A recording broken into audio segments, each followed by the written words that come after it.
जुड़ चुके हैं बाराबंकी से आशु चौधरी, जो भारतीय किसान यूनियन के प्रदेश प्रभारी भी हैं। आशु चौधरी जी, आपका के न्यूज में बहुत बहुत स्वागत है। धन्यवाद।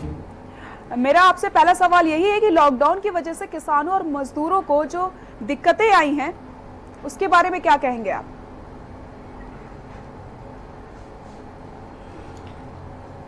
आपको बता दें कि सबसे पहले तो मैं के न्यूज के सभी भाइयों और सभी साथियों का धन्यवाद देता हूं, सभी मीडिया कर्मियों का हार्दिक धन्यवाद देता हूं। किसानों और मजदूरों के लिए तो आप ये समझ लीजिए कि उनकी कमर टूट गई है। अभी लॉकडाउन की वजह से हमारे जो उत्पादन है, फल और सब्जी खेतों में सड़ गई हैं और उनकी जो लागत रही वो नहीं निकल पाई है। सरकार उस पर नहीं ध्यान दे रही। अभी जो हमारे खेतों में गेहूं बोया हुआ था उस पर जो है प्राकृतिक आपदा हुई, दो बार हुई, ओले पड़े, उससे हमारी पूरी फसल लगभग बर्बाद हो गई। सरकार को एक बार हमारी तरफ देखना चाहिए, हमारे किनको मुआवजा दिया जाए। फसल बीमा किस लिए होती है? जब हमारी फसलों की बर्बादी हो तो फसल बीमा हमें लाभ देगी, लेकिन कोई भी सरकार, ना ही प्रदेश सरकार ने इस तरफ ध्यान दिया और ना ही केंद्र सरकार ने ध्यान दिया कि किसानों के खेतों का जो आकलन करके उनको उचित मुआवजा दिया जाए, फसलों का उचित मुआवजा दिया जाए। किसान भी शांत रहा, चूंकि लॉकडाउन था। पूरा देश जो है सरकार के कहने पर लॉकडाउन में घर पे बैठ गया। उसने कहीं कोई वो नहीं कि किसान, और आपने देखा कि देश के अंदर कई ऐसे युवा भाई हैं जिन्होंने रोडों पर निकलकर लोगों की मदद की है। एक विश्व बंधुत्व की जो भावना होती है उसको लोगों को दिखाया है। लेकिन सरकार जो है, जैसे अभी आपने देखा कि 20 लाख करोड़ रुपए सरकार ने आर्थिक मदद के लिए देश में दे दिया। आप बताइए उससे कौन लाभान्वित हुआ है? जी, किसी एक आदमी को लाभ मिला है? लगातार 90,000 करोड़ रुपए आपने बिजली विभाग को ट्रांसफर कर दिया। एक किसान मजदूर का बिजली का बिल माफ हुआ हो? जी। आप बता दीजिए, कोई आंकड़ा है इनके पास? ठीक, उसके बाद हम लोग लगातार मांग कर रहे हैं कि जो निजी विद्यालय हैं, ये किसी गरीब आदमी के नहीं है निजी विद्यालय, इनमें 3 माह की फीस माफ कर दी जाए। उस पर ध्यान नहीं, किसानों पर ध्यान नहीं, मजदूरों पर ध्यान नहीं, आमजन पर ध्यान नहीं, तो सरकार क्या कर रही है? जी आशु जी, मैडम ये आपदा ही है, ये देश पर आपदा ही है। चुनाव नहीं आया देश में। अगर चुनाव आया होता तो ये सरकारें हमारे गांव तक जाती, हमारे घरों तक जाती, हमारी हर एक दिक्कत परेशानी को देखती। लेकिन ये आपदा है तो ये अपने बंद एसी कमरों में बैठकर बड़ी बड़ी घोषणाएं कर रहे हैं, बड़े बड़े बजट पास कर रहे हैं। आशु जी, सरकार किसानों, मजदूरों और हालातों को देखते हुए आपको क्या लगता है, क्या कुछ कदम उठाने चाहिए सरकार को? सबसे पहले आपको बता दें, जब देश आजाद हुआ था तो आजादी के बाद देश की अर्थव्यवस्था को जवानों और किसानों ने संभाला था। जी, आपको बता दें, भारत सरकार को सबसे पहले समस्त भारत देश के किसान भाइयों का संपूर्ण कर्ज माफ कर देना चाहिए, बिजली का बिल माफ कर देना चाहिए। फिर आ जाइए आप, लॉकडाउन की वजह से गांव में बंद कमरों में नहीं देख पाएंगे। आप गांव जाइए तब आपको दिखाई पड़ेगा कि आमदन की दिक्कत क्या है। आपको बता दें, देश की लगभग 26 करोड़ आबादी ऐसी है जो 2 वक्त की रोटी खाने के लिए मजबूर है इस समय।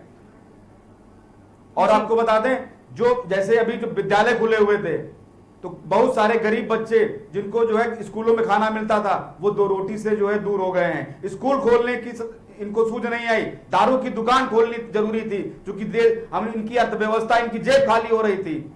सरकार को इस तरफ ध्यान देना चाहिए। मैं फिर भी जो है एक बात कहना चाहूंगा कि सभी प्रदेशों में हमारा प्रदेश का जो मुखिया है, मुख्यमंत्री योगी आदित्यनाथ जी, बहुत अच्छा कार्य कर रहे हैं। लेकिन भारत सरकार को सोचना चाहिए कि समस्त किसानों का कर्ज माफ करे और बिजली का बिल माफ करे। 3 माह का जो भी निजी विद्यालय हैं वो अपनी जो संपूर्ण फीस माफ कर दें। अब आपको बता दें, छोटे छोटे जैसे शहरों में आप देख लीजिए, गरीब बच्चे जैसे किसान के बेटे आते हैं, मजदूर के बेटे आते हैं यहाँ पढ़ाई करने के लिए, रेंटर रहते हैं, उनकी तरफ कोई ध्यान नहीं। मकान मालिक लगातार दबाव बना रहे हैं, कैसे देंगे वो पैसा? क्या कहीं घर में कोई मशीन तो लगा नहीं रखी उन्होंने?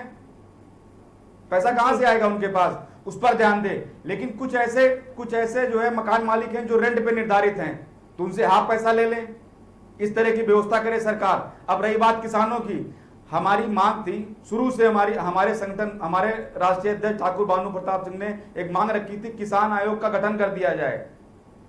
किसान आयोग का गठन होने से संपूर्ण किसान जो है खुशहाल हो जाएगा। इस कृषि प्रधान देश में 72 साल आजादी के हो गए, लेकिन किसी भी सरकार ने चाहे वो मौजूदा सरकार रही हो या पूर्व सरकार रही हो, किसी ने किसानों की तरफ देखा ही नहीं। सिर्फ किसान की याद तब आई है जब चुनाव आया है देश में। आपदा के समय अब किसानों की कौन सुनेगा? इस समय सबसे पहले जब देश बंद हो गया लॉकडाउन में, कोई किसी की पूछने वाला नहीं था, तब किसान अपने खेतों में काम कर रहा था कि हमारे देश का कोई नागरिक भूखा ना सोए। जी, किसान अपना फर्ज निभाने से कभी नहीं हटा है। धूप हो, छांव हो, गर्मी हो, बरसात हो, किसान और जवान, आपको बता दें, आपने देखा होगा अभी जी, चौराहों पर जवान भाइयों ने, अस्पतालों में डॉक्टर, पैरामेडिकल टीम ने, सफाई कर्मी ने अपना फर्ज निभाया है। लेकिन ये राजनेता, ये भ्रष्ट राजनेता, इनकी गलत नीतियों का कारण है आज जो गरीब मजदूर परेशान है। आजादी का सबसे ज्यादा फायदा उठाया है तो देश की भ्रष्ट नेताओं ने उठाया है। इनके बारी, इनकी संपत्ति की जांच कराइए तो पता चलेगा कि कौन अमीर हुआ है। हम तो आज भी गुलाम हैं, किसान मजदूर आज भी गुलाम है। वो आजाद कहां हो पाया है? वो तो इनकी गुलामी आज भी कर रहा है। जी जी, आशु जी, किसानों और मजदूरों की लगातार जो आर्थिक स्थिति गिरती चली जा रही है, क्या लगता है आपको, क्यों इसमें सुधार नहीं हो पा रहा है? सुधार मैडम, सबसे बड़ी बात यह है कि सुधार हमारा कहां होगा? हमने वोट दिया तो विधायक बने, तो विधानसभा पहुंच गए, हमने वोट दिया तो सांसद बने, संसद भवन पहुंच गए। लेकिन किसी भी संसद भवन में, किसी भी विधानसभा में कुछ ऐसे विधायक हैं, कुछ ऐसे सांसद हैं जिन्होंने किसान और मजदूर के मुद्दों पे बात की है। वरना सब तो वहां जाते हैं, फ्री का खाना खा के घर चले आते हैं। किसी ने कभी किसान मजदूर की तरफ देखा नहीं है। सिर्फ जब इनका एजेंडा आता है तो उसमें लिखा जाता है किसानों के लिए ये करेंगे, किसानों के लिए वो करेंगे, मजदूरों के लिए वो करेंगे। जी आशु जी, बिल्कुल। हकीकत में आप ये बता दीजिए, भारत सरकार हो चाहे प्रदेश सरकार हो, इनकी जितनी भी योजनाएं हैं धरातल पर नहीं है। जी आशु जी, योजना धरातल पर नहीं है, सब फ्लॉप इनकी योजनाएं हैं। जी आशु जी, तो कहीं ना कहीं सुधार की जरूरत है। जी, जिलों में ये सब अपनी जेब भरने का काम कर रहे हैं। जी आशु जी, तो कहीं ना कहीं सुधार की जरूरत है, किसानों की सहायता की जरूरत है, और लगातार जो आर्थिक स्थिति गिरती चली जा रही है उसमें भी कहीं ना कहीं सुधार की जरूरत है। बहुत बहुत शुक्रिया आपका के न्यूज के साथ जुड़ने के लिए। फिलहाल हमारी खास पेशकश में बस इतना ही। नमस्कार।